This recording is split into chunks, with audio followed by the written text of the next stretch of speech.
Well, Roy Jones Jr., always good to have you over here in England again and working back with Chris Eubank Jr. How's it all going? It's going pretty good. Enjoying myself as usual, and I love being here.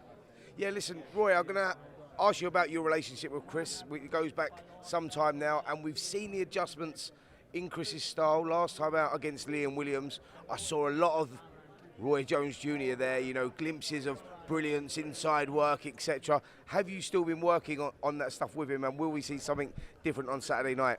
Very possible, but you know, styles make fights. I don't know what style of fight that Liam plans to fight. If he chooses to box, then yeah, you'll see something, because what I added to Chris, I think, is the element of boxing.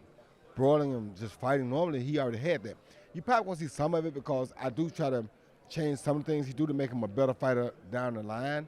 So you probably will see some of it, but it's like, it's not really Roy Jones Jr., it's more of my teaching, you know. So. Yeah, I mean, you're a great student of the game, Roy, you know, one of the best pound-for-pound fighters of all time, technically brilliant. You study opponents as well. What do you see in Liam Smith, and what do you see the problems that he can cause? Well, he's very consistent. So if you let him start and get you on a downhill spiral, he becomes a problem, because the more you let him fight his fight, the better he becomes at fighting his fight. If you get him out of his element, then he's a little bit different. So we have to get him out of his element early, or he could become problematic. Roy, at this stage of their careers, for Liam Smith and for Chris Eubank Jr., 33, 34 respectively, do you think it's a must-win fight? You know, where does the loser go? Is it career over? No, it's not a must-win fight, but Chris must win because Chris loves winning. Liam must win to keep fighting. So yeah, it's a must-win fight in a sense, I guess. And in my opinion, if it's a really good fight, because it's a battle of the UK, if it's that good of a fight and it goes distance, I think we see it again. But if there's a blowout, there's no sense to see it again. Sure. I mean, what are you expecting on Saturday night? Are you expecting a hard 12 rounds? Well, I'm expecting a hard fight. I don't know if it'll go 12 rounds, but I'm expecting a hard fight for however long it does last, because Liam is no chump. Liam is a very good fighter, A-class fighter. And Chris is an A-plus class fighter. So when you put A and A-plus together, anything can happen. Yeah, sure. Look, Chris was talking earlier about, you know, the roadmap for the next 12 months, and he says he wants that world title shot come through Saturday night. He's looking for the world title shot. He doesn't care where it is, who it is, ideally Triple G. Is that a fight that you would welcome? I'd welcome any fight he wants, because he's good enough to fight anybody out there right now.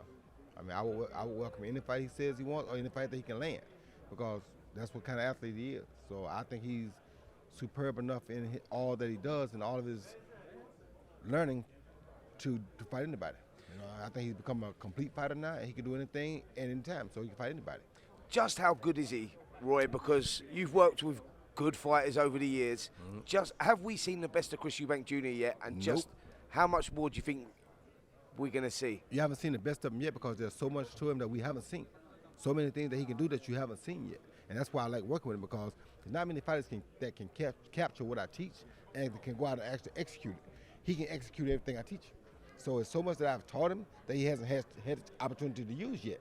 So yes, he's definitely going to be a much better fighter in the future, and he's ready for whoever, because the deeper it gets, the better he's going to swim. And that's the thing, isn't it? Like when you show a fighter something, you know, you could show 10 fighters and one of them can execute it because they've got that natural ability. Eubank falls into that bracket. Exactly. He has all the natural ability to do anything I teach him to do. Brilliant. Predictions for Saturday night?